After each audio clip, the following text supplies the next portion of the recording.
হাঙ্গেরির হৃদয়ে অবস্থিত একটু নীল স্বর্গ। স্বাগতম লেক বালাতনে। এটি শুধু একটি লেক নয়, বরং ইউরোপের অন্যতম সুন্দর এবং বৃহত্তম মিঠা পানির লেক, এবং এটাকে বলা হয় হাঙ্গেরিয়ান সি। আজ আপনাদের নিয়ে ঘুরে দেখাবো এই অসাধারণ জায়গাটি।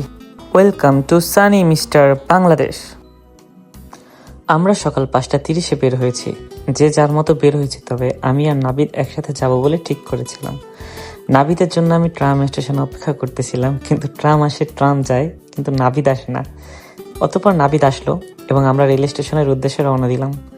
আমাদের সাথে আরও যাচ্ছে নাইম, কামরুল ভাই, রনি ভাই এবং জয়নাল ভাই। জয়নাল ভাই খুবই মজার মানুষ, মজা করছিলেন। এর সাথে সাথেই আমাদের ট্রেন যাত্রা শুরু হয়।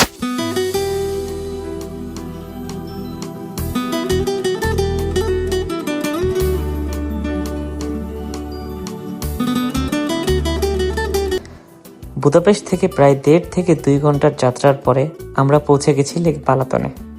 দূর থেকেই চোখে পড়ে নীল পানির বিশাল বিস্তৃতি। প্রথম দেখাতেই জায়গাটার প্রেমে পড়ে যাওয়ার মতো। প্রতি বছর হাজার হাজার পর্যটক এখানে আসেন প্রকৃতির সৌন্দর্য উপভোগ করতে, পরিবার পরিজনের সঙ্গে সময় কাটাতে এবং একটু শান্তির খোঁজে।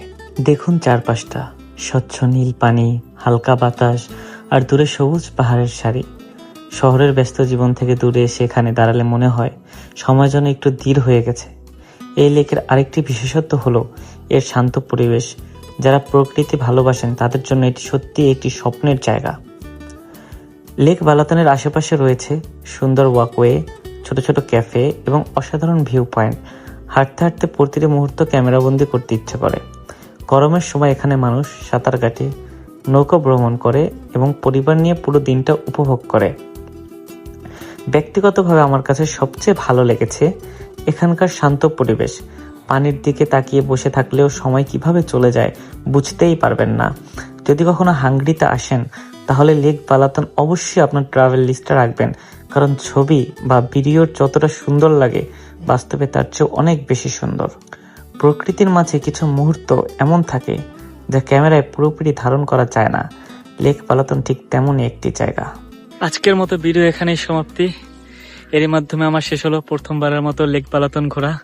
আমি সম্পূর্ণ লেক বালাতনতে এক্সপ্লোর করতে পারি নাই, কারণ হচ্ছে লেক বালাতনটা অনেক বড়, যেহেতু এটি ইউরোপের 3য় বৃহত্তম লেক। সো পুরোটা একদিনে এক্সপ্লোর করা সম্ভব না। ইনশাল্লাহ আবার আসবো।